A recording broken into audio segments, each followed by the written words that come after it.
nais bumuo ng pamunuan ng Gilas ng isang naturalized pool. Ano nga ba ang balita? Sa ngayong posibleng matagal na mawala si Justin Brownlee na makakaapekto sa mga darating na tournaments next year, ay kailangan natin ng mga backup na players, particularly naturalized, dahil posibleng kulangin tayo muli sa pwesto na ito. Given na ang ating mga players ay nasa ibang bansa, si Clarkson na hindi basta-basta makukuha nang dahil na rin sa NBA at syempre kung i-consider natin ng budget. Samantalang si Kwame ay nasa liga ng France, although siya nakikita natin na magiging available. Sa Japan ay madaling maka-access sa mga players dahil naglalaro mismo sa B-League ang kanilang mga naturalized at napakalawak ng kanilang pool, at sa katunayan ng latest ay meron silang bagong naturalized na si Chirigi Nipawe, ang big man na pumulit sa pwesto ni Kai Sotto sa Hiroshima Dragonflies. So kung ang Japan ay maraming reserba, kabaliktaran naman sa atin dahil may issue sa availability ng mga players. Kaya sa isang artikulo ni Dinkinito Henson ay may mga nakikita siya na naturalized candidates at ang mga ito ay naglalaro sa PBA.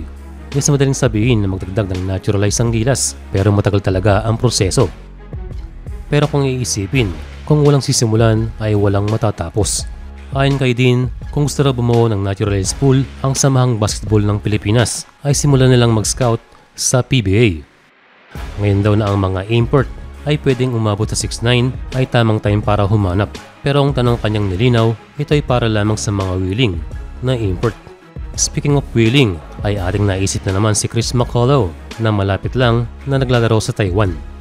Nilinaw ni Dinkinito Henson na ang mga naglaro sa junior tournament ng FIBA ay pwede pa rin lumipat ng national team depende sa exceptions ng FIBA.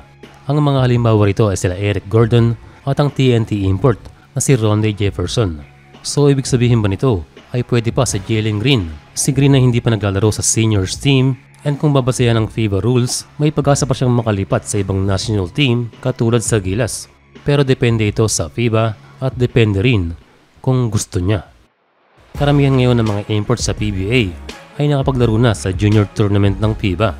Dalawa sa walang national team background at considering na bata pa ay sina Tyler Bay ng Magnolia at Jonathan Williams ng Phoenix. Si Bay may height na almost 6'7", napaka-athletic na nag-a-average ng 29.8 points per game at 13.5 rebounds.